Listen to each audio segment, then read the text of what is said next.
Si tu es arrivé ici aujourd'hui, sache une chose, ce n'est pas le hasard.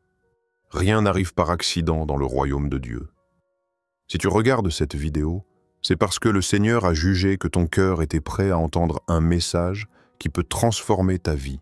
Jésus a dit dans Jean 16:13, « Quand le Consolateur sera venu, l'Esprit de vérité, il vous conduira dans toute la vérité. » Ce message, c'est une semence que le Saint-Esprit veut déposer dans ton cœur aujourd'hui. Alors, reste jusqu'à la fin, car Dieu veut te parler à travers chaque mot. Avant de commencer, je t'invite à t'abonner à cette chaîne, à aimer cette vidéo et à partager ce message pour que d'autres âmes soient aussi touchées. Tu peux aussi écrire un commentaire pour montrer ton engagement. Par exemple, « Dieu est grand ». Aujourd'hui, nous allons explorer 10 voies intérieures et 6 lumières spirituelles que le Saint-Esprit allume en toi lorsque ton cœur est disposé. Ces révélations sont là pour t'encourager, t'enseigner et t'aligner avec le plan divin. Commençons par les 10 voix intérieures que le Saint-Esprit fait entendre. Première voix, c'est le rappel à la source. Il arrive un moment dans la vie spirituelle où l'on se sent vidé, comme si la flamme qui brûlait autrefois s'était affaiblie. Peut-être que tu te souviens de ces instants où tu avais soif de Dieu, où chaque prière semblait ouvrir le ciel, où ta foi, même fragile, te portait avec assurance. Et puis, les occupations, les distractions, les épreuves sont venues étouffer cette lumière. Tu t'es peut-être éloigné sans t'en rendre compte, mais voici que le Saint-Esprit murmure à ton cœur. Reviens à la source. Ce retour n'a rien de géographique. Tu n'as pas besoin de retrouver un lieu particulier ou de revivre une expérience passée. C'est un retour spirituel, une redécouverte de la présence de Dieu qui n'a jamais cessé de t'attendre. L'ennemi cherche à te convaincre que tu as trop chuté, trop douté, trop changé pour revenir. Mais la voix de l'Esprit ne tient pas compte de tes fautes. Elle n'est pas une condamnation, mais une invitation à déposer tout ce qui t'épuise aux pieds de Jésus. Dans l'Apocalypse, Jésus adresse un message puissant. « Mais ce que j'ai contre toi, c'est que tu as abandonné ton premier amour. Souviens-toi donc d'où tu es tombé, repens-toi et pratique tes premières œuvres. » Apocalypse 2:4-5. Ces paroles ne sont pas un reproche froid, mais un appel à retrouver ce feu initial, cette sincérité de cœur qui réjouit le Seigneur. Ce premier amour, ce n'est pas la perfection, mais la pureté d'une relation où l'on se tourne vers Dieu avec confiance, sans masque. Quand le Saint-Esprit dit « reviens », il ne te demande pas de t'élever vers Dieu par tes propres forces. Au contraire, il descend vers toi. C'est lui qui fait le premier pas. C'est lui qui te ramène doucement, comme un berger qui retrouve sa brebis perdue. Revenir à la source, c'est reconnaître que tu n'as pas besoin de tout contrôler, mais simplement de t'abandonner. C'est accepter que la paix véritable ne se trouve pas dans le bruit du monde, mais dans la présence de celui qui est la source de vie. Souvent, ce rappel se fait entendre dans les moments de larmes, de fatigue, de solitude. Là où tout semble sec, l'Esprit de Dieu fait jaillir un murmure. Reviens.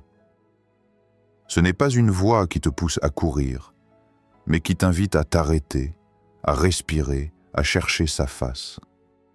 C'est un appel à déposer les poids inutiles pour retrouver cette communion intime avec le Père. Comme le dit le psaume, « Mon âme a soif de Dieu, du Dieu vivant. Quand irai-je et paraîtrai-je » Jacob, devant la face de Dieu. Psaume 42, verset 2. Cette soif est déjà le signe que ton cœur est en train de se tourner de nouveau vers lui. La source n'est pas fermée. L'accès n'est pas bloqué. Dieu t'attend, ici et maintenant, pour raviver la flamme qui semblait s'éteindre. Si tu sens au fond de toi ce besoin de revenir, sache que ce n'est pas une simple émotion passagère. C'est l'Esprit qui agit déjà, doucement, patiemment. Et si tu fais ce pas aujourd'hui, tu verras que Dieu ne t'a jamais oublié, mais qu'il préparait ton retour. 2. L'assurance que tu n'es pas oublié. Il y a des saisons où le silence de Dieu semble plus lourd que la douleur elle-même. Tu as prié, tu as espéré, et pourtant les cieux te paraissent fermés. Tu regardes autour de toi, et tu vois d'autres recevoir des réponses. Tu vois des portes s'ouvrir pour eux alors que les tiennes restent closes. Et dans ce silence prolongé, une pensée dangereuse commence à s'installer. Dieu m'a oublié. Mais écoute bien, ce n'est pas la vérité. L'Éternel n'abandonne jamais l'œuvre qu'il a commencée. La Bible déclare dans Philippiens 1,6 « Je suis persuadé que celui qui a commencé en vous cette bonne œuvre la rendra parfaite pour le jour de Jésus-Christ. » Ce verset n'est pas une simple promesse lointaine, il est une déclaration immédiate. Ce que Dieu a commencé en toi, il le mènera à terme, peu importe le temps, peu importe les circonstances. Tu crois parfois que le retard est un signe d'abandon, mais en réalité, ce délai est une protection. Dieu connaît ton cœur mieux que toi-même. Il sait ce que tu es prêt à porter et ce qui, au contraire, pourrait t'écraser si cela venait trop tôt. Ce que tu appelles un silence est en fait une orchestration divine.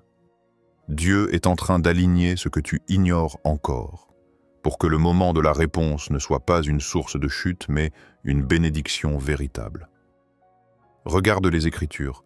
Joseph a reçu des songes de grandeur, mais il a connu la fosse, l'esclavage et la prison avant de voir ses visions s'accomplir. Était-il oublié? Non. Chaque étape était une préparation. David avait reçu l'onction royale, mais il a erré dans les déserts, fuyant Saül pendant des années. Était-il abandonné? Non. Dieu travaillait son caractère pour en faire un roi selon son cœur. Si eux ont dû attendre, toi aussi tu peux comprendre que l'attente ne signifie jamais l'abandon.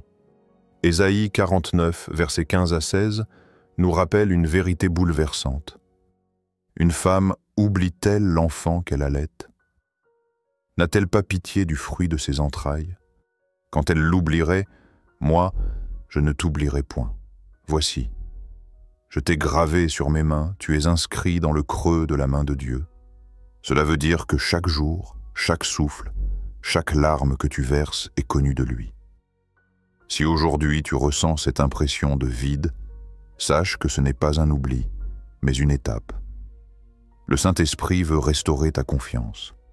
Il veut te rappeler que tu es attendu, que tu es aimé, et que rien de ce que tu traverses n'est vain. Même si ton entourage doute, même si toi-même tu luttes avec la voix de tes propres pensées, la voix de Dieu s'élève et déclare « Je ne t'ai pas oublié ». Alors, ne laisse pas le silence te tromper. Vois-le comme un creuset où Dieu prépare une réponse parfaite. Il n'est pas en retard, il n'est pas absent.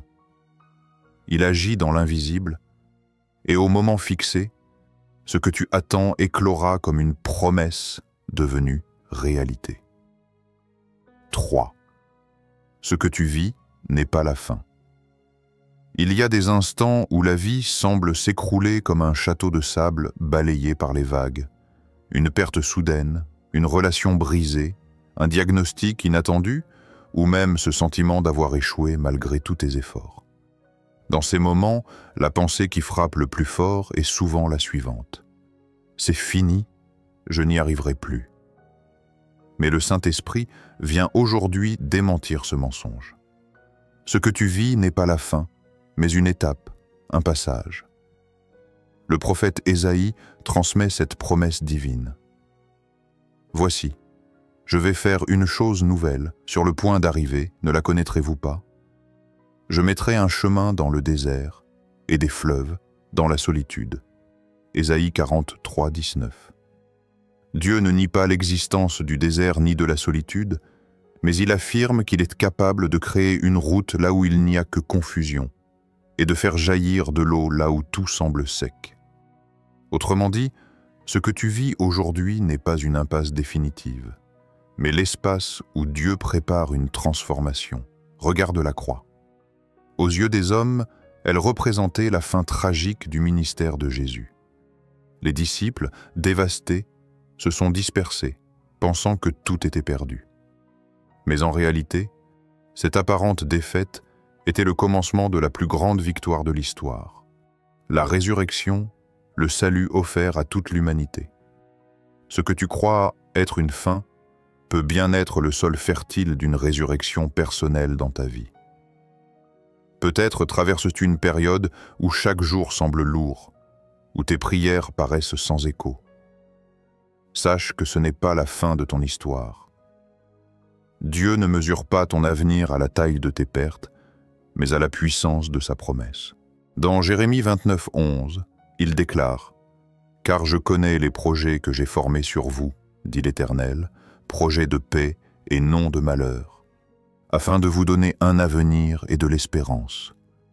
Même quand ton regard ne voit que ruine, lui voit déjà la reconstruction. » N'oublie pas que les plus grandes œuvres de Dieu prennent souvent racine dans des moments de douleur. Moïse a dû quitter l'Égypte et vivre 40 ans dans le désert avant d'être envoyé libérer Israël. Ruth a connu le veuvage et l'exil avant de devenir l'ancêtre du roi David et de Jésus lui-même.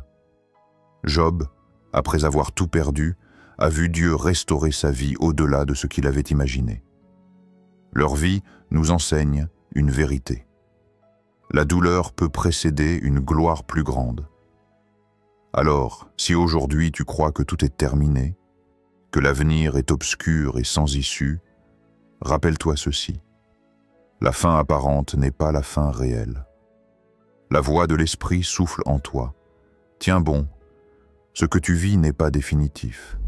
Ce n'est pas une tombe, mais une transition. Ne permets pas à la souffrance d'écrire ton dernier chapitre. Ce chapitre douloureux est seulement une page de ton histoire, pas le livre entier. Et celui qui écrit ton histoire n'a pas dit son dernier mot. Ce que tu vis prépare ton relèvement, et au moment choisi par Dieu, tu verras la lumière se lever sur ton désert. Quatrième, le silence comme préparation. Rien ne déstabilise davantage un cœur croyant que le silence de Dieu. Tu pries, tu jeûnes, tu pleures, peut-être même dans le secret de ta chambre, mais tout semble immobile. Pas de réponse, pas de signe, pas d'indication claire. Alors, l'angoisse grandit. Est-ce que Dieu m'a abandonné? Ai-je fait quelque chose de mal? Mais ce que tu appelles silence est en réalité une salle de classe spirituelle où le Maître forme ton âme. L'Écriture nous rappelle à travers le livre des psaumes « Reste tranquille et reconnais que je suis Dieu. Je domine sur les nations, je domine sur la terre. » Psaume 46, Dix. Le silence n'est pas synonyme d'absence. Il est une invitation à l'immobilité, à la confiance, à une foi qui ne dépend plus de tes sens mais qui s'ancre dans l'assurance de qui est Dieu. Regarde Joseph. Trahi par ses frères, vendu comme esclave, emprisonné injustement, il aurait pu croire que Dieu l'avait oublié.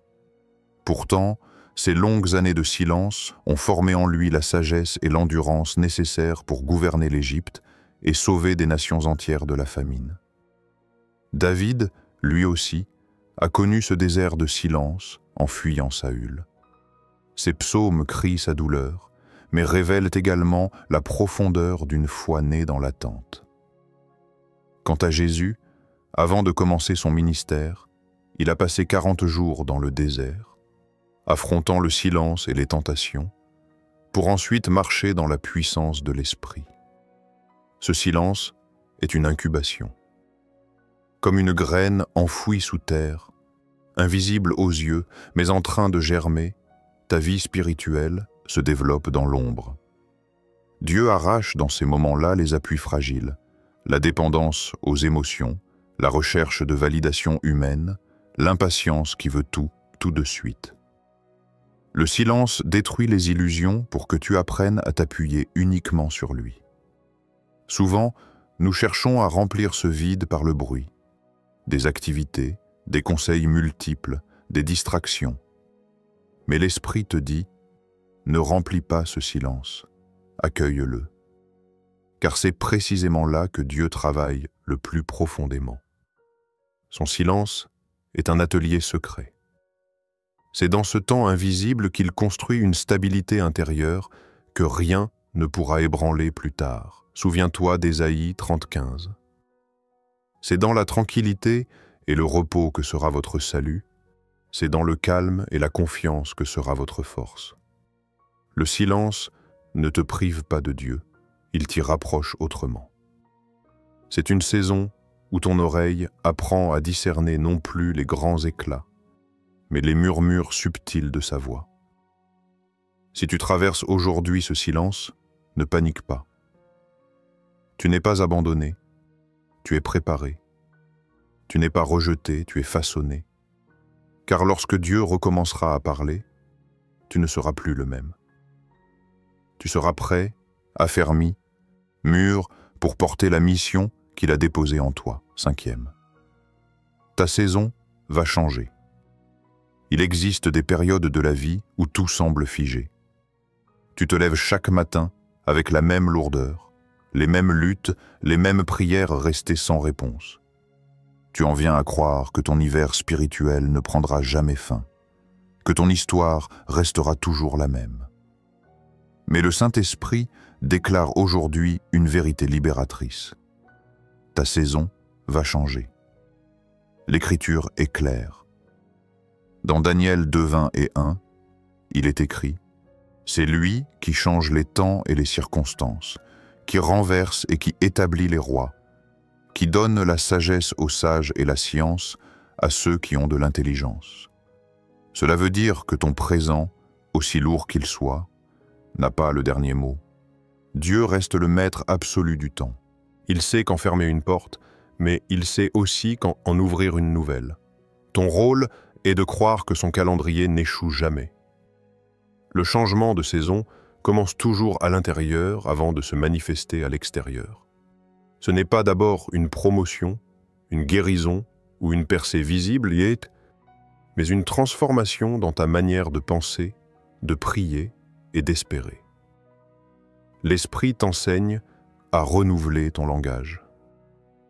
Plutôt que de répéter tes plaintes, il t'invite à proclamer par la foi « Je ne suis plus dans la même saison ». Cette déclaration, même faite au milieu de l'hiver, agit comme une semence qui prépare le printemps. Souviens-toi d'Abraham. Dieu lui avait promis une descendance innombrable alors qu'il était âgé et que sa femme Sarah était stérile. À vue humaine, sa saison semblait définitivement close. Pourtant, au temps fixé, Dieu a fait éclore une promesse qui paraissait impossible. Il en est de même pour toi. Ce que tu crois fini peut être le terrain d'une transformation radicale, si seulement tu continues de croire.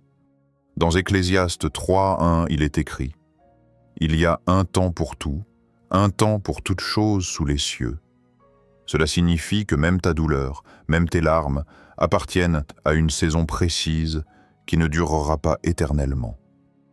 L'hiver spirituel n'est pas une condamnation, mais une transition vers une étape nouvelle. Et cette étape n'arrive pas seulement pour changer tes circonstances, mais pour changer ton cœur, afin que tu sois prêt à la porter. Lorsque tu crois que ton hiver va durer toujours, tu risques de t'installer dans la résignation. Tu t'habitues au désert comme si c'était ta maison, mais l'Esprit vient briser cette résignation et te rappeler que le printemps de Dieu est toujours en chemin. Le vent peut sembler immobile, mais bientôt, tu verras les bourgeons éclore dans ta vie. Alors, prends aujourd'hui une position de foi. Ne répète plus, rien ne change.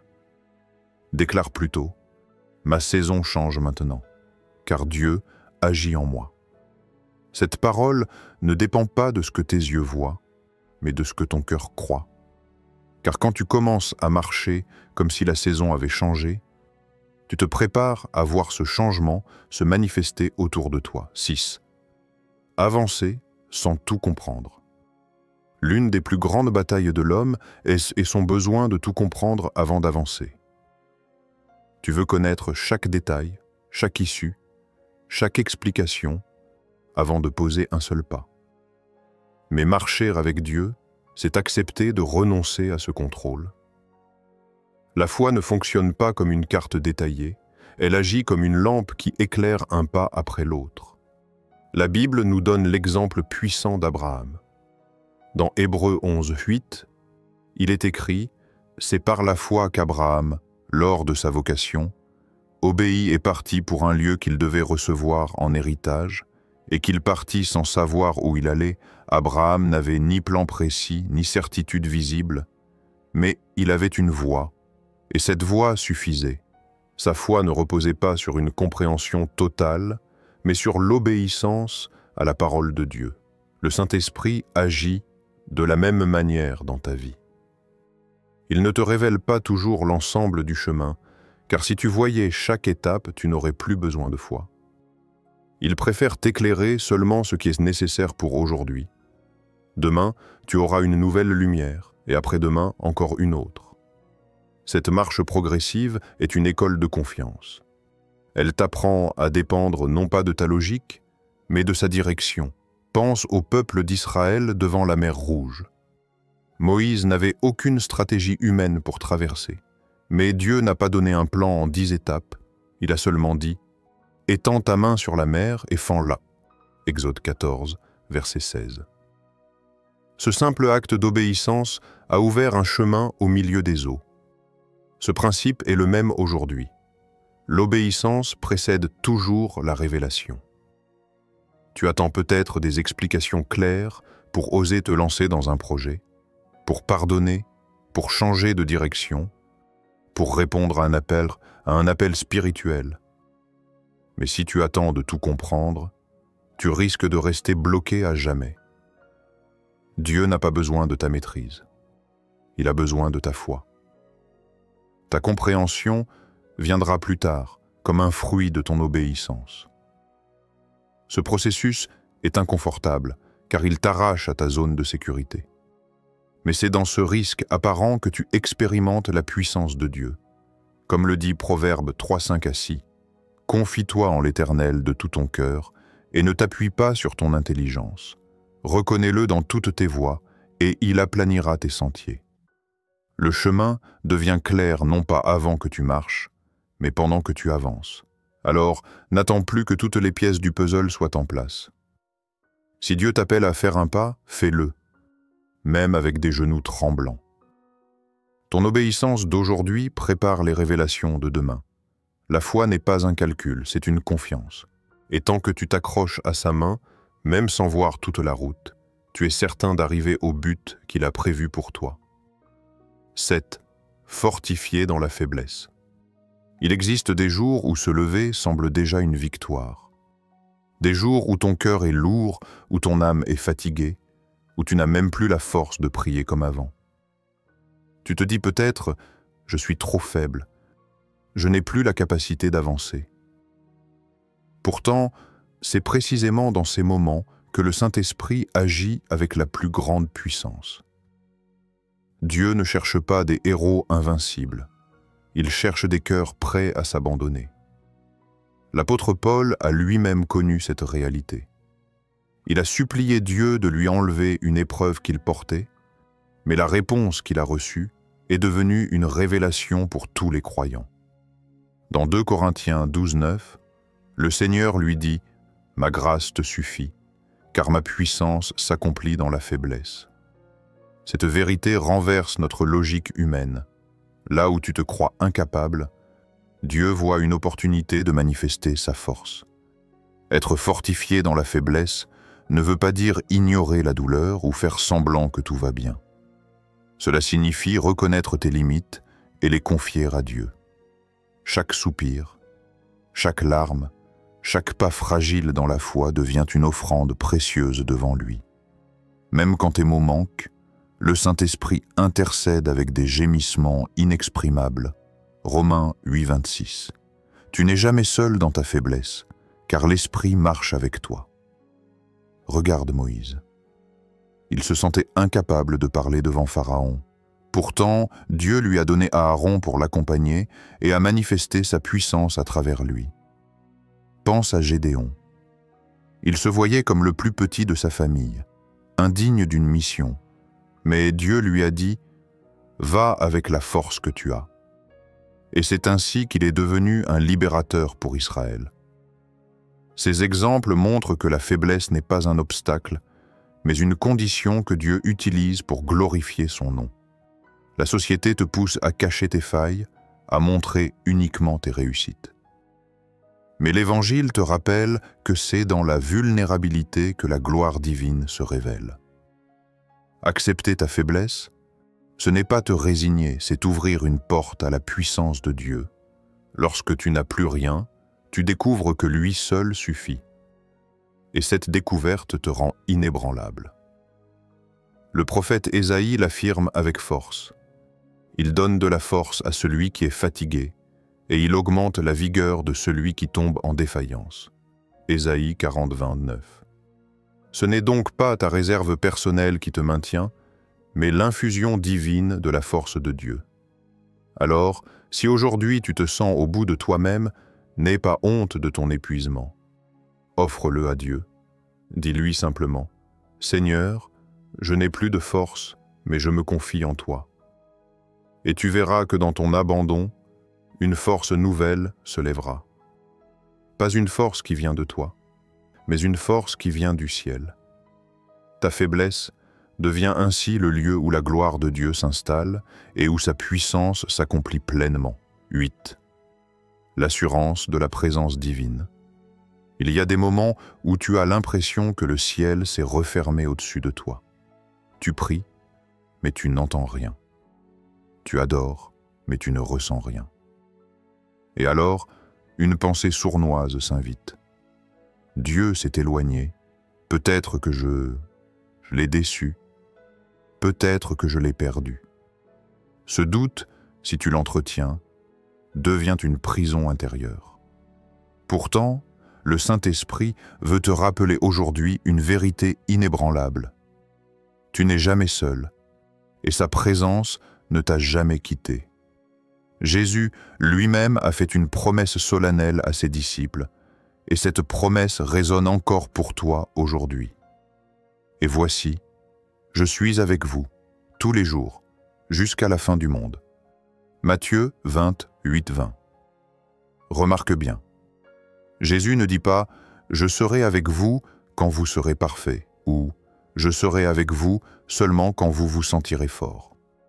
Non, il affirme qu'il est avec toi tous les jours. Les jours lumineux comme les jours sombres, les jours de victoire comme les jours de chute.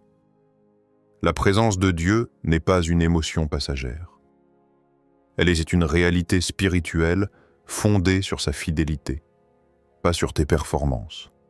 Même quand ton cœur doute, même quand tes prières sont brèves ou silencieuses, l'Esprit de Dieu demeure en toi. Paul nous le rappelle dans Romains 8, 38 à 39. « Car j'ai l'assurance que ni la mort, ni la vie, ni les anges, ni les dominations, ni les choses présentes, ni les choses à venir, ni les puissances, ni la hauteur, ni la profondeur, ni aucune autre créature ne pourra nous séparer de l'amour de Dieu manifesté en Jésus-Christ, notre Seigneur. Cela signifie que ni tes erreurs, ni tes silences, ni même tes moments de découragement ne suffisent à éteindre la présence de Dieu. Il n'est pas un invité qui quitte ta maison dès que tu es fatigué de l'accueillir. Il est le Père fidèle qui reste, même quand tu ne sais plus comment l'honorer. Pensez au fils prodigue. Il avait quitté la maison de son père, pensant vivre mieux ailleurs. Mais quand il est revenu, couvert de honte et de regret, le père courut vers lui, le serra dans ses bras et le restaura. Luc 15:20. La présence du Père n'avait jamais cessé de l'attendre. De la même manière, Dieu n'attend pas que tu sois irréprochable pour marcher avec toi. Il est déjà là, patient, aimant, prêt à te relever. Alors, la prochaine fois que tu te sentiras vide ou abandonné, Ne te fie pas à tes émotions. Elles sont changeantes. Mais la parole de Dieu, elle, est immuable. Et cette parole te dit clairement, sa présence ne t'a pas quitté. Même dans le désert, même dans l'ombre, sa main continue de te soutenir. Souviens-toi de Josué, à qui Dieu a dit « Ne t'ai-je pas donné cet ordre? Fortifie-toi et prends courage. Ne t'effraie point et ne t'épouvante point, car l'Éternel, ton Dieu, est avec toi dans tout ce que tu entreprendras. » Josué 1:9. Aujourd'hui, garde cette assurance dans ton cœur. Tu n'es jamais seul. Ce n'est pas ton perfectionnisme qui retient la présence de Dieu, mais sa fidélité éternelle. Et cette fidélité ne faillit jamais. 9. Il y a encore un chemin pour toi. Il arrive que tu regardes ton passé avec un poids écrasant. Tu te dis peut-être « J'ai trop gâché de temps, j'ai fait trop d'erreurs, j'ai manqué trop d'opportunités. » Et dans ton cœur, cette pensée douloureuse s'installe. C'est trop tard pour moi. Mais cette voix ne vient pas de Dieu. Le Saint-Esprit te murmure au contraire. Il y a encore un chemin pour toi. La parole le confirme avec clarté dans le psaume 32:8. Je t'instruirai et je te montrerai la voie que tu dois suivre. Je te conseillerai, j'aurai le regard sur toi. Peu importe où tu en es, Dieu n'a pas fermé le livre de ton histoire. Il sait ouvrir une nouvelle page, une page écrite non avec ton passé, mais avec sa grâce. Le diable aime utiliser tes erreurs comme des chaînes pour t'empêcher d'avancer. Il te montre ce que tu as perdu, ce que tu as raté, pour te convaincre que tu n'as plus de place dans le plan de Dieu. Mais souviens-toi, Dieu ne parle jamais à partir du passé. Il parle depuis l'avenir qu'il a préparé pour toi. Et cet avenir, rien ni personne ne peut l'annuler si tu choisis de marcher avec lui aujourd'hui. Pense à Moïse. Lui aussi a cru avoir tout gâché après avoir tué un Égyptien. Il a fui dans le désert, pensant que sa destinée était terminée. Pourtant, c'est précisément dans ce désert que Dieu l'a rencontré au buisson ardent et l'a envoyé libérer son peuple. Pense aussi à Pierre, qui a renié Jésus 3 fois. Il aurait pu rester enfermé dans sa honte. Mais Jésus l'a restauré, et il est devenu l'un des piliers de l'Église. Ces histoires nous enseignent que, même après des fautes graves, Dieu ouvre toujours un nouveau chemin. Ésaïe 43, versets 18 à 19, dit « Ne pensez plus aux événements passés et ne considérez plus ce qui est ancien. Voici, je vais faire une chose nouvelle, sur le point d'arriver. Ne la connaîtrez-vous pas? Je mettrai un chemin dans le désert et des fleuves dans la solitude. » Ce passage est une clé. Tant que tu regardes uniquement en arrière, tu ne vois pas le chemin que Dieu est en train d'ouvrir devant toi. Peut-être que ton passé t'accuse, mais l'amour de Dieu efface cette accusation. Jésus a porté sur la croix toutes tes fautes, et par son sang, tu es pardonné. Ce pardon n'efface pas seulement ton passé, il te libère pour marcher dans une destinée nouvelle. Ce que tu considérais comme une fin peut devenir le point de départ d'une histoire glorieuse. Alors, cesse de dire « il est trop tard ». Commence à déclarer « Dieu n'a pas fini avec moi ». Parce que c'est la vérité. L'Esprit de Dieu veut allumer en toi une espérance nouvelle. Et si tu oses lui dire oui aujourd'hui, tu découvriras que le chemin qu'il trace est meilleur que tout ce que tu avais imaginé. 10. Tu es aimé comme tu es. Depuis ton enfance, on t'a peut-être appris qu'il fallait faire tes preuves pour être accepté. Tu as peut-être grandi en pensant que l'amour devait se mériter, par tes performances, ton obéissance ou ton apparence. Alors, sans t'en rendre compte, tu as appliqué cette logique même à ta relation avec Dieu. Tu t'es dit « Dieu m'aimera davantage quand je serai meilleur, quand j'aurai changé, quand je ne tomberai plus. » Mais la vérité est tout autre. Dieu t'aime déjà, tel que tu es, dans tes forces comme dans tes faiblesses. L'apôtre Paul l'affirme avec puissance dans Romains 5, verset 8. « Mais Dieu prouve son amour envers nous, en ce que lorsque nous étions encore des pécheurs, Christ est mort pour nous. » Remarque bien, Christ n'a pas attendu que tu sois parfait pour t'aimer. Il t'a aimé au plus profond de ta fragilité, au moment même où tu étais loin de lui. Son amour ne dépend pas de ce que tu fais, mais de qui il est. Dieu est amour, et cet amour est immuable. Le Saint-Esprit veut briser aujourd'hui tous les mensonges qui t'enchaînent.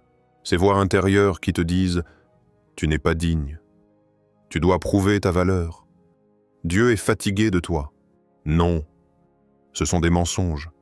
L'amour de Dieu ne se mesure pas à ton comportement, mais à la croix de Jésus. Et la croix a déjà crié une fois pour toutes. Tu es aimé. Pense au fils prodigue dans Luc 15. Après avoir gaspillé son héritage dans la débauche, il est revenu brisé, honteux, espérant au mieux être traité comme un serviteur. Mais son père a couru vers lui, l'a embrassé, lui a redonné une robe, un anneau et une place de fils. Rien n'avait changé dans son passé, mais tout a changé dans l'amour du Père. De la même manière, Dieu ne t'accueille pas en fonction de ce que tu as fait, mais en fonction de qui tu es, son enfant. Cet amour est inconditionnel. Cela veut dire qu'il ne fluctue pas selon ton humeur, ton succès ou ton échec. Tu peux tomber, tu peux faiblir, mais son amour reste constant. Jérémie 31:3 le proclame. « Je t'aime d'un amour éternel. C'est pourquoi je t'attire par la bonté. » Cet amour ne s'épuise pas, ne se retire pas, ne s'efface pas. Lorsque tu acceptes cette vérité, quelque chose se libère en toi. Tu n'as plus besoin de porter des masques, ni de courir après l'approbation des autres. Tu peux marcher dans la paix de savoir que tu es déjà accepté, déjà choisi, déjà aimé. Et cette assurance te donne la liberté de vivre non pour mériter l'amour de Dieu, mais parce que tu es aimé par lui. Alors aujourd'hui, arrête de croire que Dieu attend une version meilleure de toi pour t'aimer. Il t'aime maintenant, exactement comme tu es. Cet amour n'est pas une émotion passagère, mais une vérité éternelle.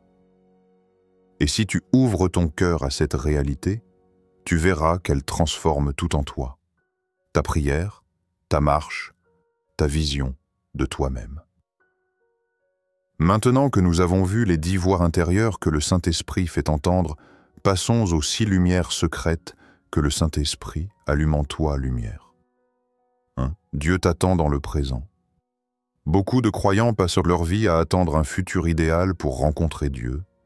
Ils se disent « quand j'aurai changé, quand j'aurai réglé mes problèmes, quand j'aurai plus de temps, alors je me rapprocherai de lui. » D'autres restent prisonniers d'un passé, qu'il soit glorieux ou douloureux. Ils se souviennent d'un moment où ils se sentaient proches de Dieu et regrettent ce qu'ils ont perdu. Mais la vérité est simple. Dieu ne t'attend pas dans ton passé, ni dans un avenir hypothétique. Il t'attend ici, maintenant, dans le présent. Le Seigneur veut que tu comprennes que sa présence n'est pas conditionnée par des circonstances parfaites. Elle n'est pas réservée à un futur où tu seras plus fort, ni enfermé dans des souvenirs lointains. Dieu agit dans ton aujourd'hui, dans ton quotidien parfois banal, dans tes faiblesses et même dans ton chaos. C'est dans ce présent, souvent imparfait, qu'il désire se révéler à toi. Dans 2 Corinthiens 6:2, l'apôtre Paul cite une parole de Dieu.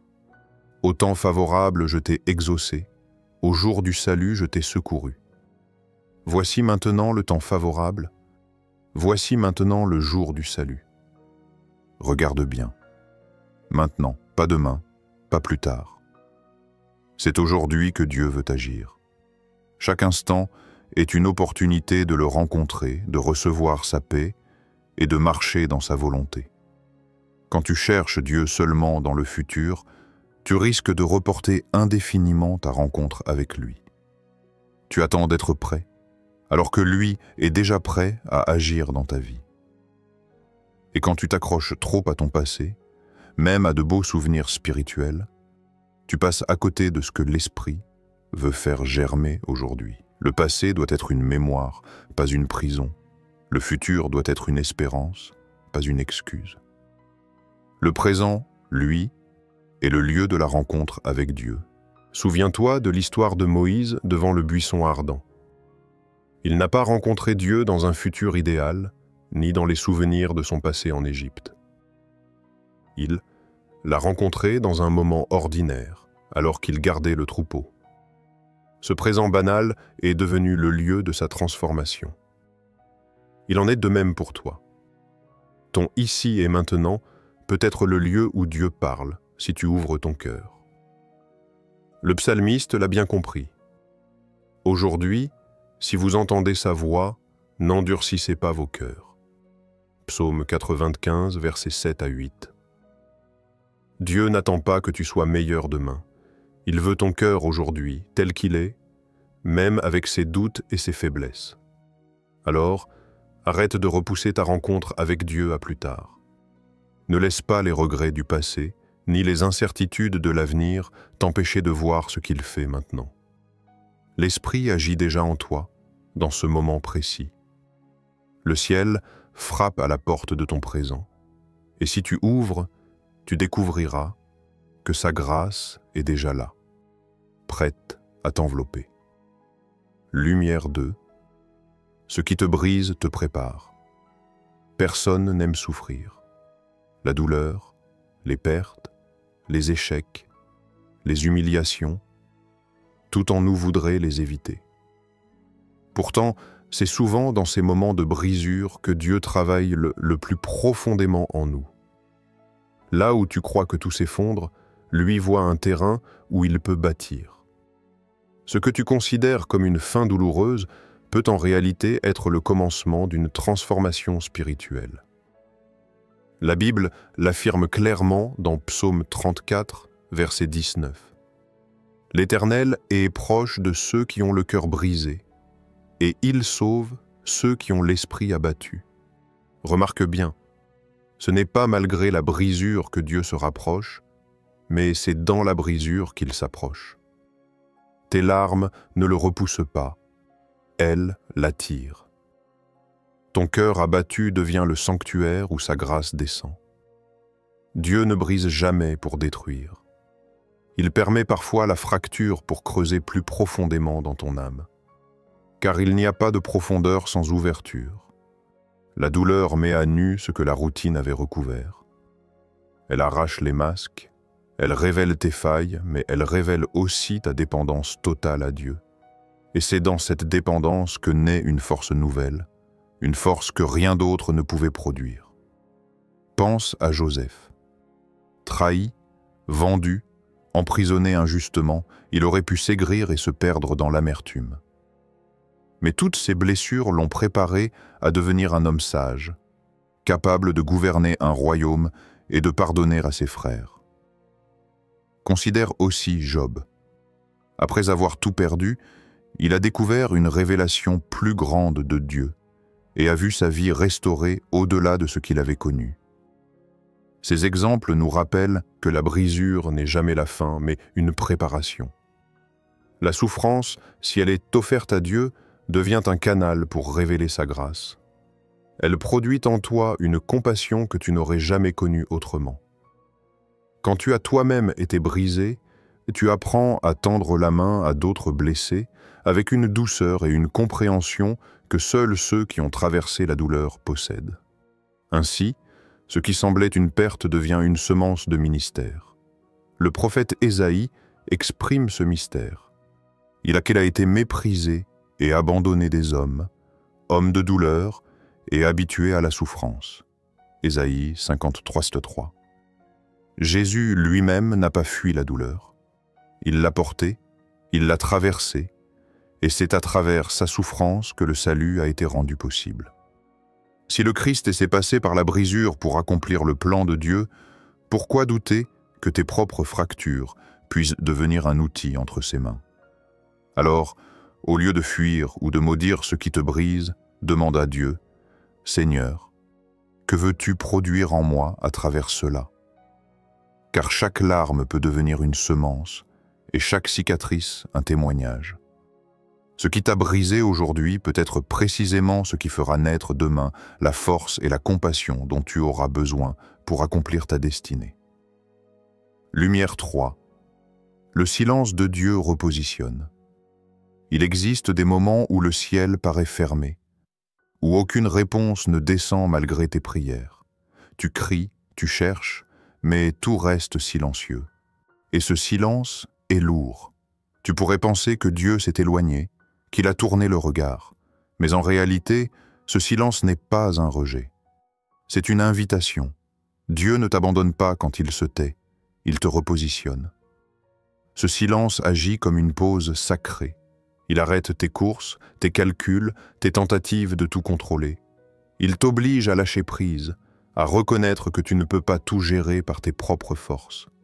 L'esprit se sert de ce calme pour révéler ce que tu n'aurais jamais vu autrement. Tes attachements cachés, tes dépendances invisibles, ces choses qui t'empêchent de t'appuyer totalement sur Dieu. Le silence devient alors un miroir spirituel où ton cœur est mis à nu. Le livre des Lamentations contient cette sagesse. Il est bon d'attendre en silence le secours de l'Éternel. Lamentation 3:26.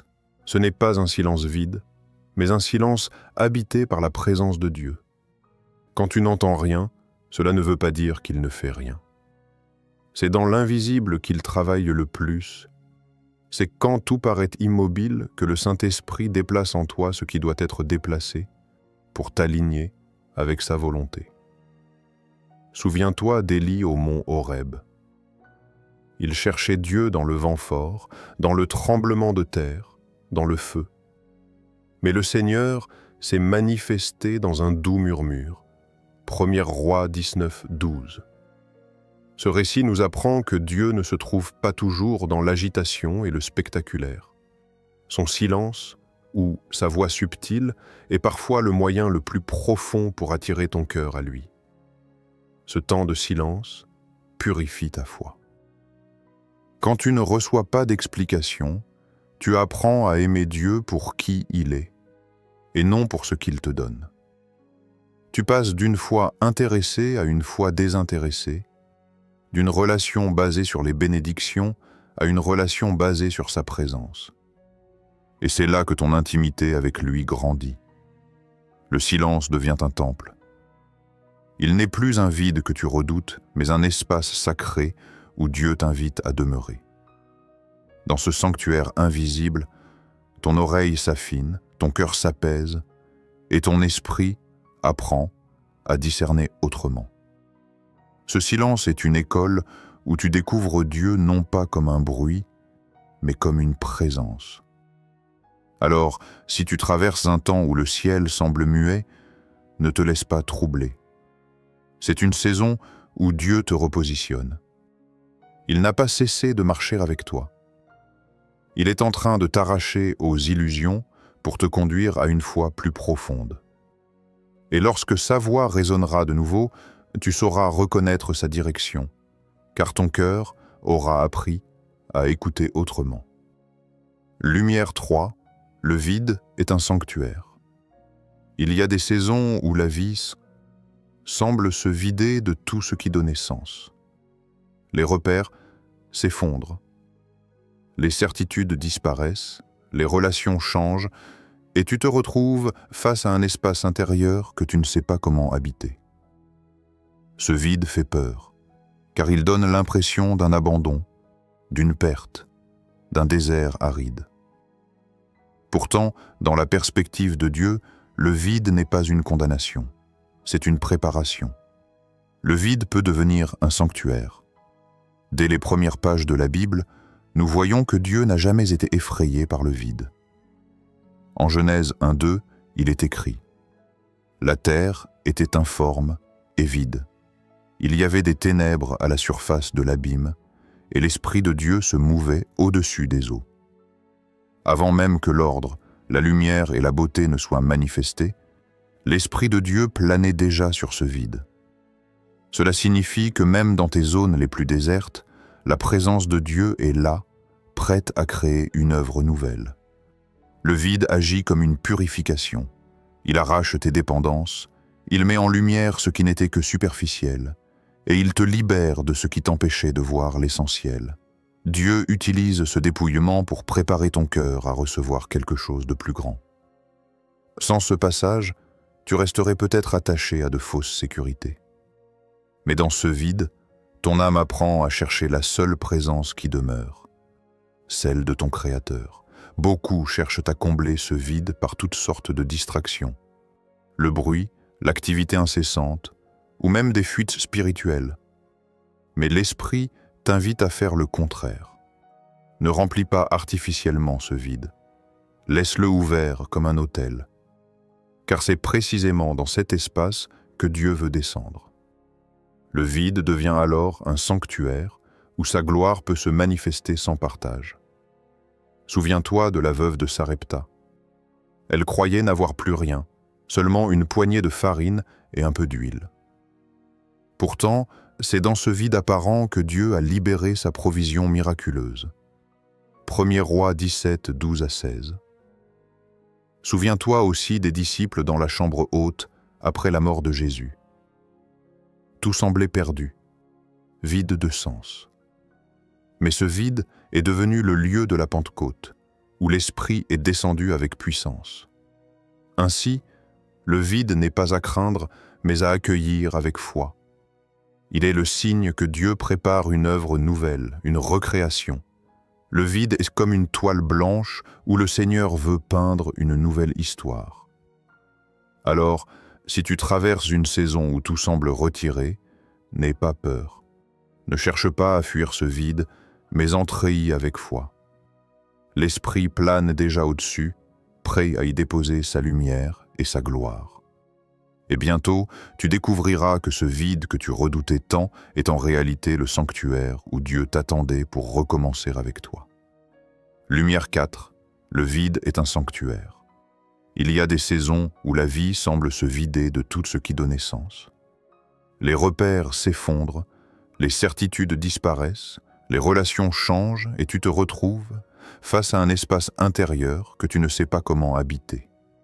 Ce vide fait peur, car il donne l'impression d'un abandon, d'une perte, d'un désert aride. Pourtant, dans la perspective de Dieu, le vide n'est pas une condamnation, c'est une préparation. Le vide peut devenir un sanctuaire. Dès les premières pages de la Bible, nous voyons que Dieu n'a jamais été effrayé par le vide. En Genèse 1:2, il est écrit « La terre était informe et vide. Il y avait des ténèbres à la surface de l'abîme, et l'Esprit de Dieu se mouvait au-dessus des eaux. Avant même que l'ordre, la lumière et la beauté ne soient manifestés, l'Esprit de Dieu planait déjà sur ce vide. Cela signifie que même dans tes zones les plus désertes, la présence de Dieu est là, prête à créer une œuvre nouvelle. Le vide agit comme une purification. Il arrache tes dépendances. Il met en lumière ce qui n'était que superficiel, et il te libère de ce qui t'empêchait de voir l'essentiel. Dieu utilise ce dépouillement pour préparer ton cœur à recevoir quelque chose de plus grand. Sans ce passage, tu resterais peut-être attaché à de fausses sécurités. Mais dans ce vide, ton âme apprend à chercher la seule présence qui demeure, celle de ton Créateur. Beaucoup cherchent à combler ce vide par toutes sortes de distractions, le bruit, l'activité incessante, ou même des fuites spirituelles. Mais l'Esprit t'invite à faire le contraire. Ne remplis pas artificiellement ce vide. Laisse-le ouvert comme un autel, car c'est précisément dans cet espace que Dieu veut descendre. Le vide devient alors un sanctuaire où sa gloire peut se manifester sans partage. Souviens-toi de la veuve de Sarepta. Elle croyait n'avoir plus rien, seulement une poignée de farine et un peu d'huile. Pourtant, C'est dans ce vide apparent que Dieu a libéré sa provision miraculeuse. 1er Roi 10, 7, 12 à 16. Souviens-toi aussi des disciples dans la chambre haute après la mort de Jésus. Tout semblait perdu, vide de sens. Mais ce vide est devenu le lieu de la Pentecôte, où l'Esprit est descendu avec puissance. Ainsi, le vide n'est pas à craindre, mais à accueillir avec foi. Il est le signe que Dieu prépare une œuvre nouvelle, une recréation. Le vide est comme une toile blanche où le Seigneur veut peindre une nouvelle histoire. Alors, si tu traverses une saison où tout semble retiré, n'aie pas peur. Ne cherche pas à fuir ce vide, mais entre-y avec foi. L'Esprit plane déjà au-dessus, prêt à y déposer sa lumière et sa gloire. Et bientôt, tu découvriras que ce vide que tu redoutais tant est en réalité le sanctuaire où Dieu t'attendait pour recommencer avec toi. Lumière 5. L'attaque contre ta foi prouve ton appel. Il y a des moments où les épreuves semblent s'enchaîner sans répit, incompréhension, échec, tentation, attaques spirituelles.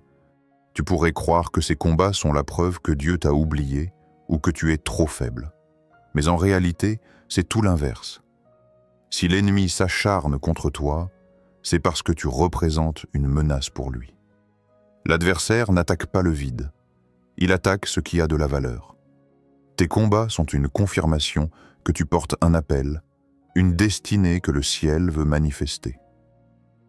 La parole de Dieu le souligne clairement dans Éphésiens 6,16. Prenez par-dessus tout le bouclier de la foi, avec lequel vous pourrez éteindre tous les traits enflammés du malin. Le fait même que tu aies besoin de ce bouclier prouve que des flèches seront tirées contre toi. Mais ces traits enflammés ne sont pas faits pour t'éteindre. Ils sont là pour révéler la puissance de ton bouclier, la solidité de ta foi et la fidélité de ton Dieu. Regarde la vie de Job. Sa souffrance n'était pas le fruit d'une absence de Dieu, mais d'une attaque ciblée de l'ennemi, précisément parce qu'il était un homme intègre, porteur d'une bénédiction particulière. De même, Joseph a été combattu par la jalousie de ses frères parce qu'il avait reçu un rêve prophétique de Dieu. Jésus lui-même, dès le début de son ministère, a été attaqué dans le désert par Satan. Les attaques ne sont pas des hasards, elles confirment la grandeur de ce que Dieu a placé en toi. Ce que tu traverses est donc une preuve. Si tu n'avais pas de valeur spirituelle, l'ennemi ne perdrait pas de temps à t'attaquer. Mais il voit ce que peut-être toi-même tu ne vois pas encore. L'impact de ta destinée, la puissance de ton appel, et la lumière que Dieu veut faire jaillir à travers toi. Mais attention, si l'ennemi attaque, c'est aussi pour te détourner. Son but est de briser ta foi, car il sait que c'est ta clé de victoire. C'est pourquoi Paul insiste sur l'importance du bouclier de la foi. Ce bouclier ne supprime pas les flèches, mais il les rend inoffensives. Quand tu choisis de croire malgré les attaques, tu transformes chaque assaut en témoignage, chaque flèche en preuve de la fidélité de Dieu. Ne considère donc plus tes combats comme des malédictions, mais comme des confirmations. Derrière chaque épreuve se cache une élévation possible. Derrière chaque attaque se trouve un signe que tu es sur la bonne voie. Jacques 1,12 nous dit « Heureux l'homme qui supporte patiemment la tentation, car après avoir été éprouvé, il recevra la couronne de vie que le Seigneur a promise à ceux qui l'aiment. Alors, relève la tête. Si tu es attaqué, ce n'est pas parce que tu es faible, mais parce que tu es précieux. L'enfer ne gaspille pas ses armes contre ceux qui n'ont pas de destinée. Si le combat est intense, c'est parce que ton appel est grand. Et au milieu de cette bataille, souviens-toi, tu n'es pas seul, Dieu combat avec toi, et ta victoire est déjà assurée en Christ. Lumière 6. Les retards de Dieu sont une protection. Il y a des moments où tu attends une réponse, une percée, une bénédiction, et le ciel semble se taire. Tu pries, tu espères, rien ne se passe à la vitesse que tu voudrais. Alors la frustration monte et tu finis par appeler cela un retard. Mais du point de vue de Dieu, ce que tu considères comme un retard est en réalité une protection. Dieu n'est jamais en retard. Il agit toujours au moment juste, car il connaît ton cœur mieux que toi-même. Parfois, ce que tu demandes est bon, mais ton cœur n'est pas encore prêt à le recevoir. Une bénédiction donnée trop tôt peut devenir un fardeau, voire une source de chute. Le délai est donc une preuve de l'amour de Dieu, non de son absence. Le livre de 2 Pierre 3,9 l'exprime ainsi. « Le Seigneur ne tarde pas dans l'accomplissement de la promesse, comme quelques-uns le croient, mais il use de patience envers vous, ne voulant pas qu'aucun périsse, mais voulant que tous arrivent à la repentance. » Cette patience n'est pas un refus, mais une miséricorde. Dieu retarde parfois l'accomplissement de certaines choses pour que ton cœur soit affermi, purifié, et prêt à porter ce qu'il veut te confier. Regarde la vie de Joseph. Dieu lui avait donné des rêves glorieux dès son adolescence. Pourtant, il a dû passer par des années de prison, d'injustice et de solitude avant de voir ses rêves s'accomplir. Si Joseph avait été placé trop tôt au sommet, son immaturité aurait pu tout détruire. Mais ce que Joseph appelait probablement un retard était en fait une préparation. Et quand le temps fut venu, il était prêt non seulement à régner, mais aussi à pardonner. De même, David a été oint roi alors qu'il n'était encore qu'un jeune berger. Mais il a dû attendre de longues années, fuyant Saül, apprenant à dépendre de Dieu dans les cavernes et les déserts. Ce délai n'était pas un oubli, c'était une école. C'est dans cette attente que Dieu a forgé en lui un cœur selon le sien. Le Saint-Esprit veut donc t'apprendre à voir l'attente comme une bénédiction cachée. Chaque jour où tu attends est un jour où Dieu t'aligne davantage avec son plan. L'attente développe en toi la patience, la résilience et la foi. Elle te débarrasse de l'impatience charnelle pour te donner une stabilité spirituelle. Ésaïe 40:30 et 1 dit « Mais ceux qui se confient en l'Éternel renouvellent en leur force. Ils prennent leur vol comme les aigles, ils courent et ne se lassent point. Ils marchent et ne se fatiguent point. » L'attente n'épuise pas quand elle est vécue dans la confiance. Elle devient une force nouvelle, un entraînement spirituel pour le futur que Dieu prépare. Alors, cesse de voir les délais comme des refus, commence à les accueillir comme des protections. Si Dieu retarde, c'est parce qu'il veut te garder, t'équiper et te fortifier. Son calendrier est parfait. Et lorsque viendra le temps fixé, tu réaliseras que son retard n'était en réalité que sa main aimante qui t'empêchait de tomber avant l'heure. Aujourd'hui, nous avons vu 10 voies intérieures et 6 lumières secrètes que le Saint-Esprit allume en toi lorsque ton cœur est prêt. Ces vérités sont des clés spirituelles qui peuvent transformer ta marche avec Dieu. Si tu as entendu l'une de ces voix ou reconnu l'une de ces lumières dans ta vie, sache que ce n'est pas un hasard, c'est Dieu qui te parle. Alors, si ce message t'a touché, je t'invite à t'abonner, à aimer cette vidéo et à la partager pour que d'autres soient bénis. Écris aussi dans les commentaires « Dieu est grand » en signe de foi et de reconnaissance. Et surtout, clique maintenant sur la vidéo qui s'affiche à l'écran pour aller encore plus loin dans ton cheminement spirituel.